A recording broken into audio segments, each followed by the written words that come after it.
Hey guys, I'm Dominique Gallo. I'm the lactation consultant for Kiinde. I'm sure you guys recognize me. Our dear friend Erin is not here tonight. Apparently, there's some really bad weather happening at her house, and she can't really have.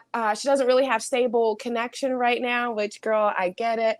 So she may be in the comments for you guys, but she's not going to be live with us tonight. So we really do miss her, especially because I think she got a bomb haircut that I was really wanting to see live. But so again, just continue to post your questions in the comments and we'll pull those questions and try to answer as much as possible as we can. Also, remember that we are giving away a free starter kit tonight. So all you have to do is put some comments below and share with your friends and get them to comment below, and we will pull from the people who are engaging. Also, to remember, you can also get a starter pack, just pay for the shipping. And this comes with, I forgot my bottle. This comes with the bottle and it comes with adapters. I have mine connected to my Spectra pump, but it comes with the connectors for Spectra and I think like Medela or wide neck and a narrow neck bottle. And also too, if you guys are just feeling frisky and want to, we've got our Kiinde bag here too. I think it's pretty cute. But so yeah, comment below, share. We're giving away the free starter kit, and then the starter pack here is free. Just pay for the shipping, and the link for that is scrolling across.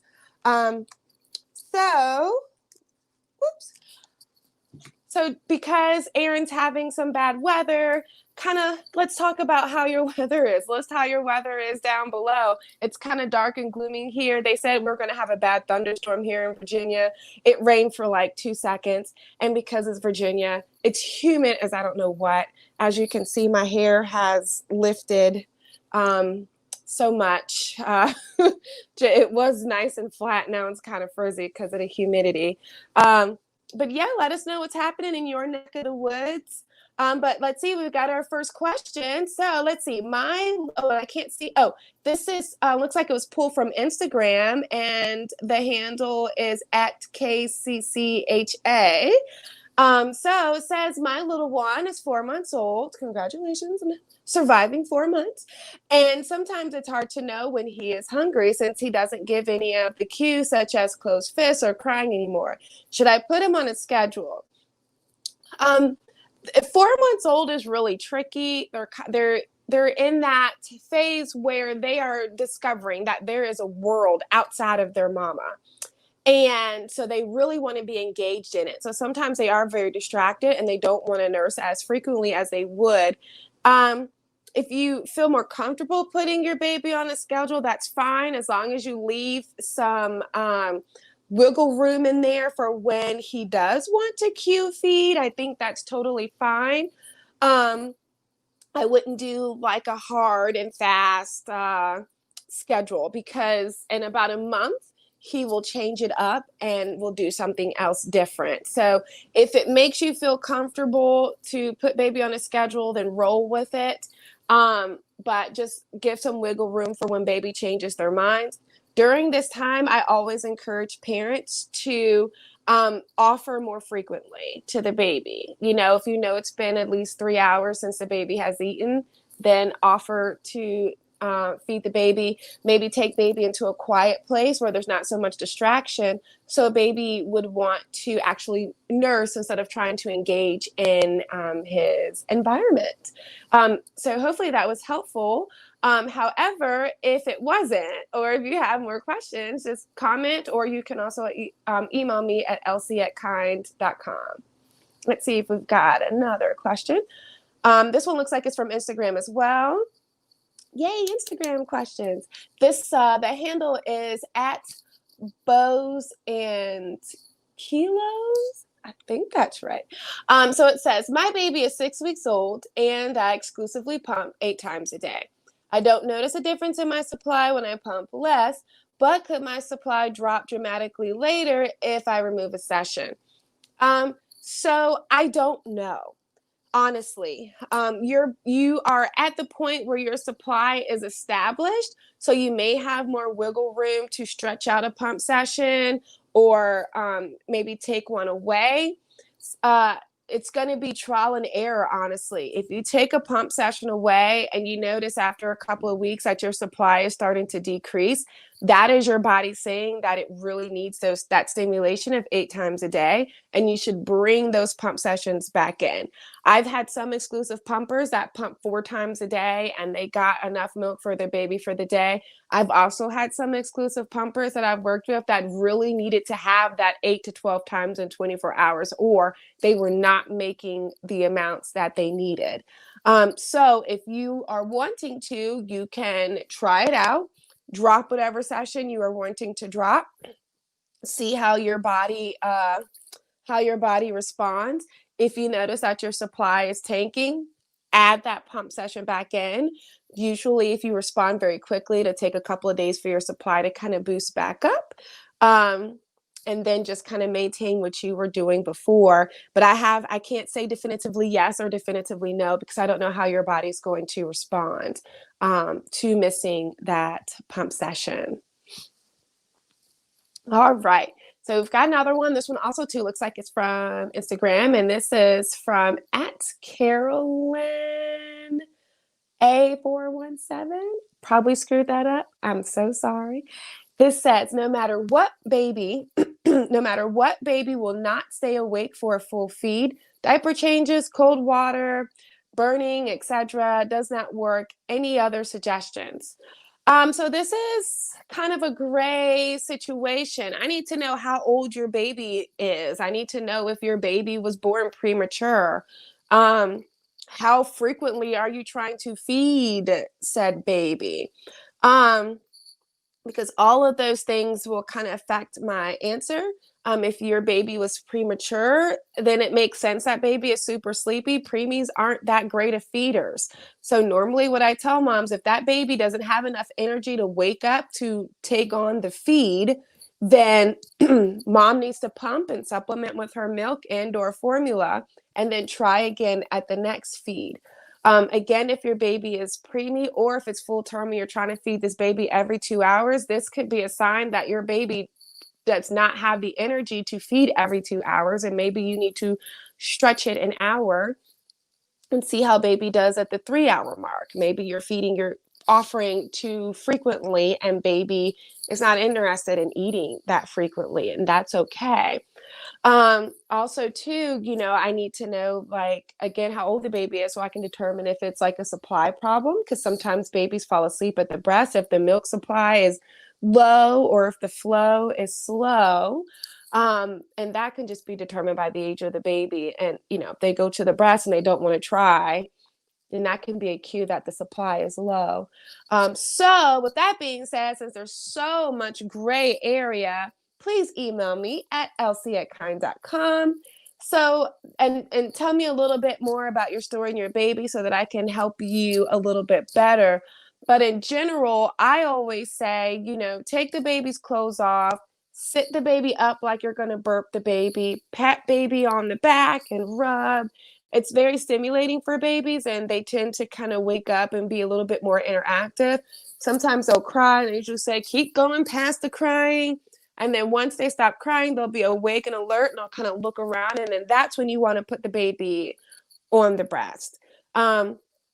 But if you're doing all that and baby is still not waking up, then that's a good time to reach out to your lactation consultant to kind of figure out what else is going on there with that baby. So Miss Carolyn, go ahead and email me at lc@kiinde.com so that I can help you. Also, if Erin is in the comments kind of answering questions, you can kind of address that too, and she'll try to answer you as well.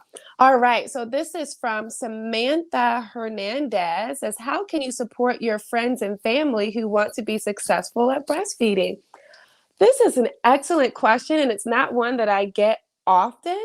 So, hand claps to you, Samantha, for thinking about your friends and family and trying to figure out ways and things that you can do to be more supportive. I think that if more parents had supportive friends and family, they would meet their breastfeeding goals, because they'd have that help that they need. So, really, Samantha, the biggest thing is, first be their biggest cheerleader. When it's dark and baby is crying and or the latch hurts, tell them, we can find you help for this. You can continue to breastfeed. This is okay. This is fine. Just kind of be their cheerleader. Don't just say, you tried, give that baby a bottle in their darkest hour. Because even though it seems like that's what they want to hear, a lot of times if a mom really wants to breastfeed, that's not what she wants to hear. She wants to hear solutions to what's happening. Um, Find local breastfeeding support groups, get their emails, get their telephone numbers, get their Facebook pages, anything like that. So if you have a friend or family member that wants to breastfeed, you can provide them with local resources so that they can look for help if they're having problems. Some moms just want community around other moms that are breastfeeding, and that's what support groups are for too. So finding local resources for your friends is really good too, and very supportive. Also too, if you have a good friend or a family and they are really looking for you for help, you can even tag along to the breastfeeding class, or if it's virtual, see if you can call in.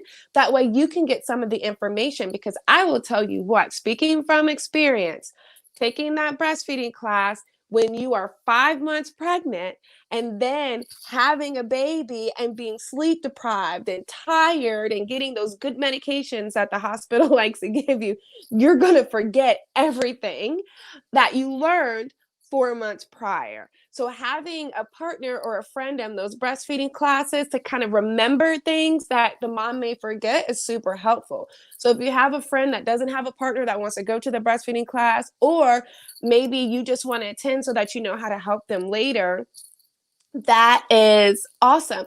And Kind has an awesome one. For parents, we have the Kind community. Actually, I should say that's for moms.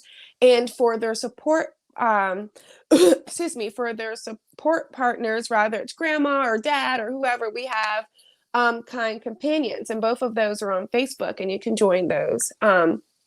Good way to get some peer support. Educate yourself on breastfeeding, on what's normal, what's not normal, diapers, all that stuff. And also too, when mom has the baby, come over and be like really helpful and not just wanting to hold the baby. Actually maybe fix her dinner or get her a snack or do the laundry or clean something. Like, that's truly helpful to the mom. If mom was up all night with the baby, offer to hold the baby while mom goes to sleep. Don't encourage her to entertain you. Those are all good things that you can do to help support your friends and family to make sure that they are successful at breastfeeding. And joining lives like this so that you can get some tips and tricks, those are all good things too. So again, Samantha, that was a wonderful question. Thank you for asking, and join one of those support groups so that you can gain more knowledge on how to support your family. All right, Amber Lundwig, I'm sorry. Blebs, is there an efficient or easy way to get rid of them, prevent them? They hurt so bad. Any solution for easing the pain? I'm so sorry that you have to deal with that. Usually, the number one culprit for blebs is a bad latch, or a latch that's kind of pinchy or just not quite deep enough. So, not enough to cause severe pain, but just enough to kind of pitch off those milk ducts to cause some pain. Um, so I would first go back to basics with the latch if you are latching, and make sure that baby's mouth is nice and wide and deep, getting as much of that areola in the baby's mouth as possible. Um, Also, to make sure that you are wearing supportive bras if you have to wear bras, but nothing tight and binding, because that will encourage clogged ducts, which encourages blebs as well. So make sure that your bras aren't too tight and binding. If you are super prone, one thing that I suggest to some moms, but you can talk to your doctor and talk to your baby's lactation consultant and pediatrician. I usually suggest sunflower lecithin. They do make soy lecithin. I'm sure it does the same thing, but for dietary reasons, like the sunflower is a little bit better than the soy. So I usually suggest sunflower seed lecithin. You take it's like a herbal vitamin. You take it like once a day, and it's to help prevent the clogged ducts and nipple blebs by helping your clogged ducts not to hold on to so much fat in there, make things move a little bit better. Um, After the baby nurses, maybe doing like a quick, maybe like 1 or 2 minutes worth of hand expressing on both sides to make sure like all the milk is moved, everything is out. If baby did have a slightly pinchy latch, you're kind of moving whatever he kind of pinched off there so it's not recurrent. Those are some things that can help. I don't really know a super efficient way because depending on where the bleb is will be depending on how easy it is to get out. But warm compress, soaking in Epsom salt, and really doing those breast massages to kind of get it out while you're pumping seem to be really helpful in getting rid of it. And also doing it multiple times, not just doing it once. So, oh, it didn't work, so I need another solution. You really got to work it and do it frequently in order for it to get rid of them. And as far as the pain, I mean, you can take ibuprofen. I'm not sure if it'll take away the pain of a bleb, but maybe it'll make it a little bit more comfortable until it comes out. All right, so we have Yvette Preble. Let's see, exclusively breastfeeding my 6-week-old. Should I start pumping between naps or to start building supply so that someone else can feed him? Or will pumping at this age lead to an oversupply? So Yvette, I think that's going to be up to you and your family and what you want to do. Typically, if I have a mom that's going back to work between 6 to 8 weeks, I would have told her to start pumping at least twice a day when she was 2 weeks postpartum so that she can build that stash for going back to work. If you're going to be staying home with your baby, then you don't really need a large stash because you're not going to be away from your baby a lot. So if you want to pump here and there between naps and stuff, you most certainly can. If you want somebody else to feed the baby and you're staying home with baby, the easiest thing to do is just pump fresh. So if you know your baby needs to eat at noon and somebody wants to feed the baby, then just pump at 11:30 so that bottle can be there ready for that 12 o'clock feed. And you don't have to worry about, pumping while the baby's eating. You can just kind of disappear for 3 hours and live your best life. But so, yeah, Yvette, it's totally up to you if you want to start that. But if you're not going back to work and you feel like things are fine, then you don't really have to. One common misconception is that you need to pump and bottle feed when you're breastfeeding. And technically, you don't. You just need a baby that's willing to take a boob and a boob that's making milk. And it seems like you've got both of those things happening right now. So I think it's up to you if you want to start pumping, especially if you're not having to go back to work. Let's see, Jamie Swanson. What are signs of incorrect latching besides pain? Good question, Jamie, because some women have elastic nipples and it's not always painful when the baby is not right. So I tell parents to look at their nipple immediately when the baby comes off the breast, right?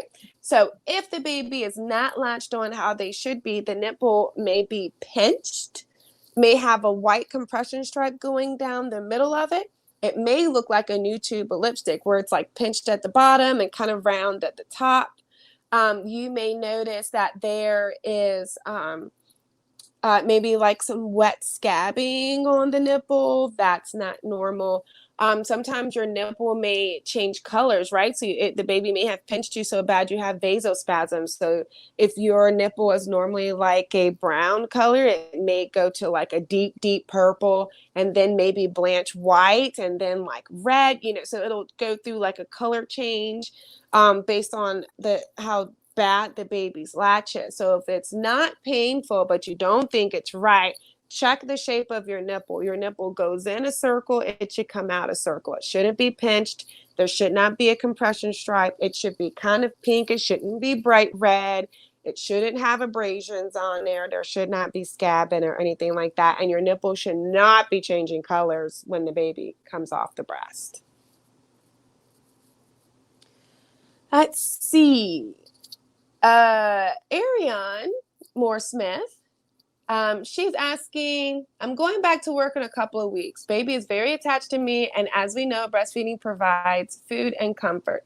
What can my parents and husband do with comforting him? Because sometimes after a bottle, he will still not be happy, and it's hard to comfort him if he isn't breastfed. Any suggestions to helping caring for him not so tough and having him less irritable? Pacifiers, or have them offer baby a finger after he takes the bottle. Baby wearing is good. Lots of bouncing, lots of shushing, white noise. But honestly, Ariane, they have to figure it out, because you have to go back to work and you can't solve all their problems. And I mean that in the nicest way. If you were formula feeding the baby and baby only got bottles, that baby will still be attached to you. You are mama.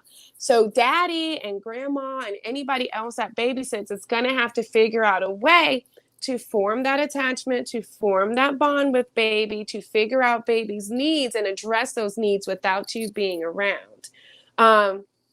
So I would suggest maybe one day before you have to return back to work, pump a bottle for a feeding and then leave baby with somebody, dad or whoever, and then leave the house. Leave the house, let them figure it out. You go get your nails done. If there's a nail salon open that can practice safely social distancing, maybe go to the grocery store, maybe drive around a block. Hell, maybe just sit on your back deck and put some headphones on and watch a movie. But let them figure it out. Let them sort it out, because they're going to have to when you go back to work.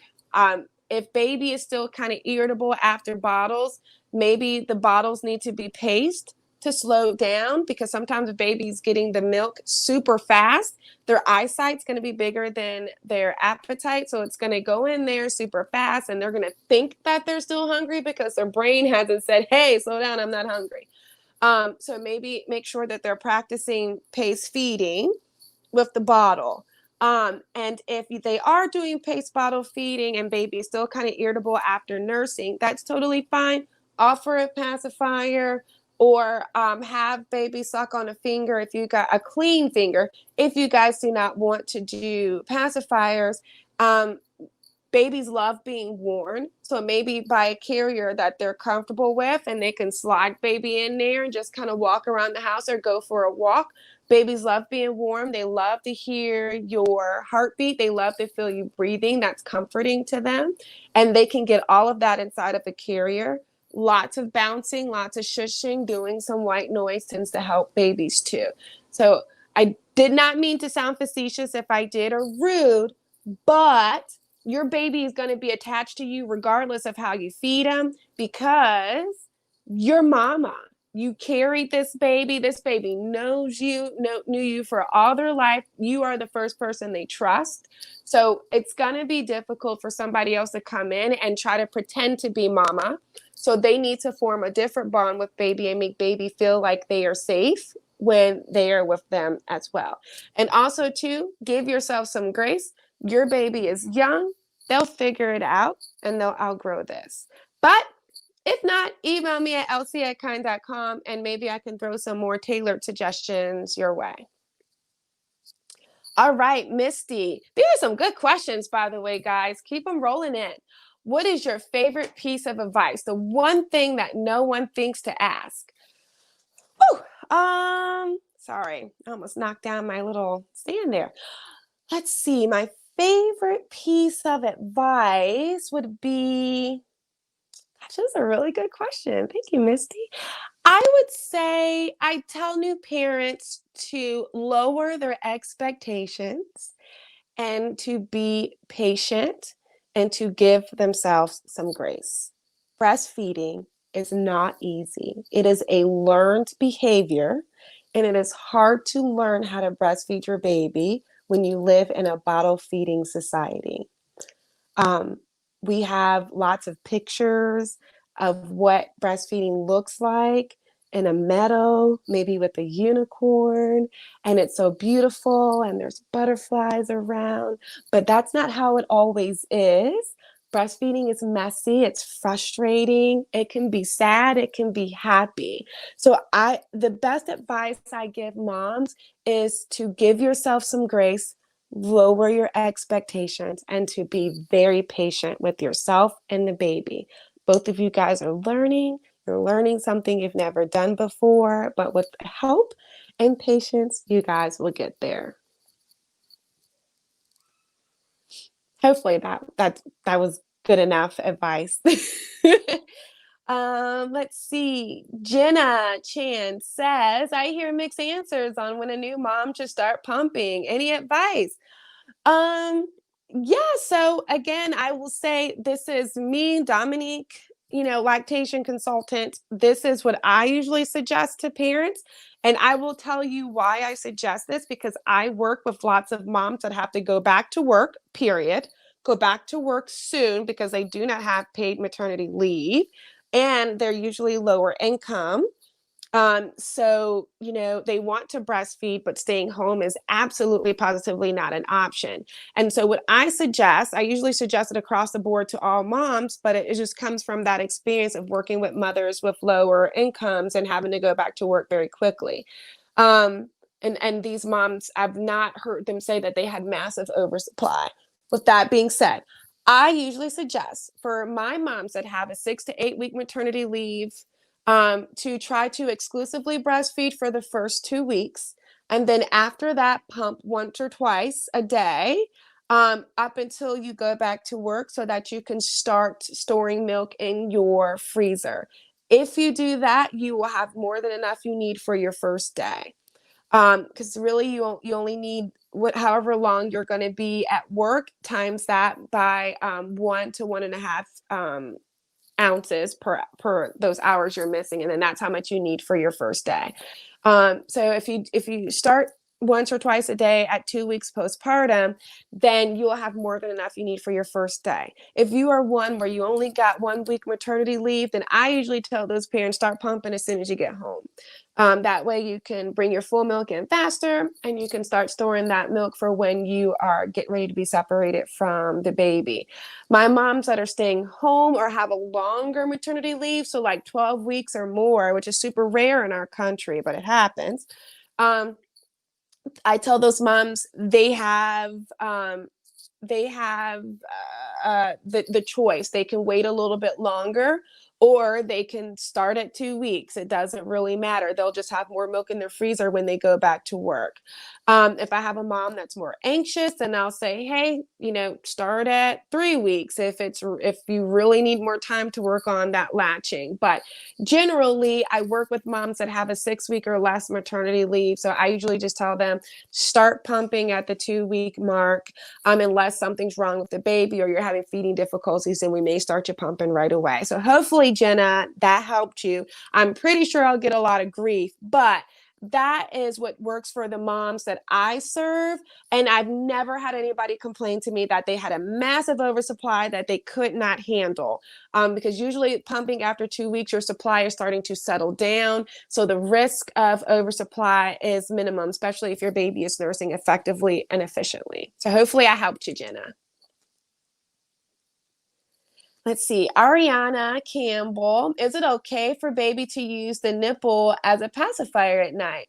Ariana, those are your nipples. And if you want your baby to use your nipples as a pacifier at night, girlfriend, that is totally fine. There is nothing wrong with it. Some moms don't mind comfort nursing and some don't like it, and that's totally fine. You won't hurt your baby if you do it or you don't. There's lots of studies that show that comfort nursing helps to boost and maintain your supply. So it might be helpful for you in the long run, but if you're okay with it, roll with it. I know I did it at night because I'm super lazy and I don't feel like getting up and dealing with the baby. So if that's what gets that baby to sleep at night without me having to do too much work, then I'm like, roll with it. I'll deal with everything else in the morning when I wake up and I'm a little bit more sane. But it's totally fine if you're fine with it. Oh, so let's see. We've got we're at time. You guys had such awesome questions. I forgot that we have to actually end the show. All right. So, our gift set winner is going to be Jim, Jem, Gallardo. Um, I think I said that right. Gallardo. Yeah. So Jim Gallardo, uh, you are going to be our gift set winner. So please email support@kiinde.com. Tell them that you are our winner and they'll get your gift set to you. And don't forget, everybody that did not get to win a gift set today, you can order your starter pack just for free. Just pay for the shipping, and it comes with the bottle, the nozzle, or the yes, two nozzles for wide neck pumping and narrow neck, and it comes with the nipple, and it comes with some bags, and there's also a coupon in here as well, so so that you can order the full set. Um, Again, if you have any questions at all, or maybe I couldn't get to your question, please feel free to email me at elsie@kiinde.com, and I will try to get those questions answered for you to the best of my ability. But please remember, you got to give me some background information so that I can really help you and get those answers for you. Thank you for joining me tonight and giving me some of these awesome questions. You guys had some awesome questions. We will be back on not next Tuesday, but the Tuesday after that with another live show for you guys. So look out for the time clock on our social media so that you can